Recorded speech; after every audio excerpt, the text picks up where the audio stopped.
சிம்பிளான eye makeup look பார்த்துடலாமா எப்படி பண்ணலான்ட்டு.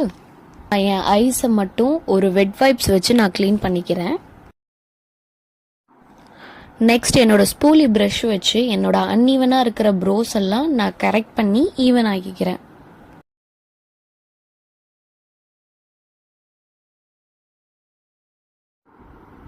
என்னோட ப்ரோஸை வந்து ஒரு பிளாக் ஐ ஷேடோ வச்சு நான் ஃபில் பண்ணிக்கிறேன்.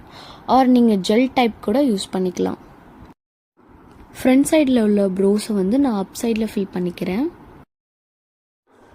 ஒரு லைட் ஷேட் கன்சீலர் யூஸ் பண்ணி நான் என் ஐப்ரோ லிட்ஸை வந்து நான் கவர் பண்ணிக்கிறேன். லூஸ் பவுடரை வச்சு என்னோட கன்சீலரை வந்து நான் செட் பண்ணிக்கிறேன். டுடே நான் வந்து ஒரு பிங்க் கலர் ஐ ஷேடோ எடுத்திருக்கேன்.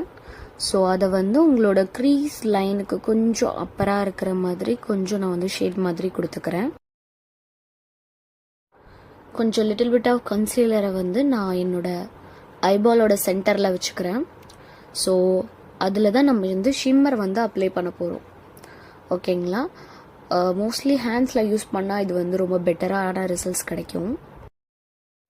கிளிட்டர் வந்து செப்பரேட்டாக தெரியாமல் இருக்கிறதுக்காக நான் இன்னர் கார்னர்லேருந்தும் அவுட்டர் கார்னர்லேருந்தும் ப்ரஷ் பண்ணிக்கிறேன்.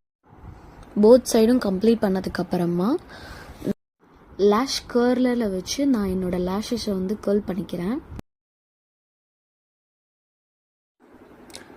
ஒரு பிளாக் ஐலைனரை எடுத்துட்டு நான் என்னோட சென்டர் ஆஃப் த லிட்லேருந்து ஆரம்பித்து அதை என்னோட எண்டில் ஒரு விங் லைனர் மாதிரி ஃபார்ம் பண்ணிக்கிறேன்.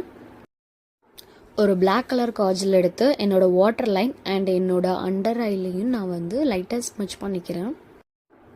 நெக்ஸ்ட்டு நான் ஒரு மஸ்காரா எடுத்து என்னோட லேஷஸில் மேலே அப்ளை பண்ணிக்கிட்டேன். அண்ட் மை லோ லேஷஸ்லேயும் நான் அப்ளை பண்ணிட்டேன். ஆஃப்டர் தட் நான் என்னோட ஸ்பூலியை வச்சு லைட்டாக என் லேஷஸை வந்து நான் கர்ல் பண்ணி விட்டுக்கிறேன். ஓகே, இந்த மாதிரி ட்விஸ்ட் பண்ணும்போது நம்ம லேஷ் வந்து இன்னுமே கொஞ்சம் எக்ஸ்டெண்ட் ஆகும். ஸோ இன்னுமே அது கொஞ்சம் பார்க்க அழகாக இருக்கும். So this is the final look. இந்த மாதிரி மோர் லுக்ஸை பார்க்குறதுக்காண்டி என்னோட யூடியூப் சேனலை சப்ஸ்கிரைப் பண்ணிக்கோங்க, லைக் பண்ணிக்கோங்க, just comment on it. Thank you.